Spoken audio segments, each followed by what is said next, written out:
Kyra from KyraWilliamsFitness.com, and today we are going to do the low plank.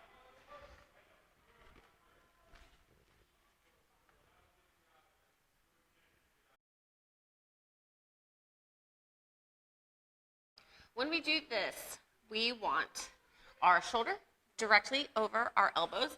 Our hands can be down, they can be, clasped, whatever works. We're gonna squeeze our abs, we're gonna squeeze our glutes, and we're gonna flex our quads.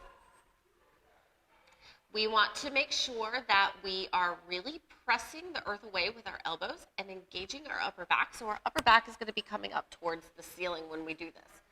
We don't want our hips going way, way up in the air.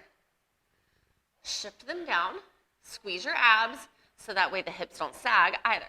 Press the ground away with your elbows, get the upper back engaged, squeeze the glutes, keep everything in one straight, solid line.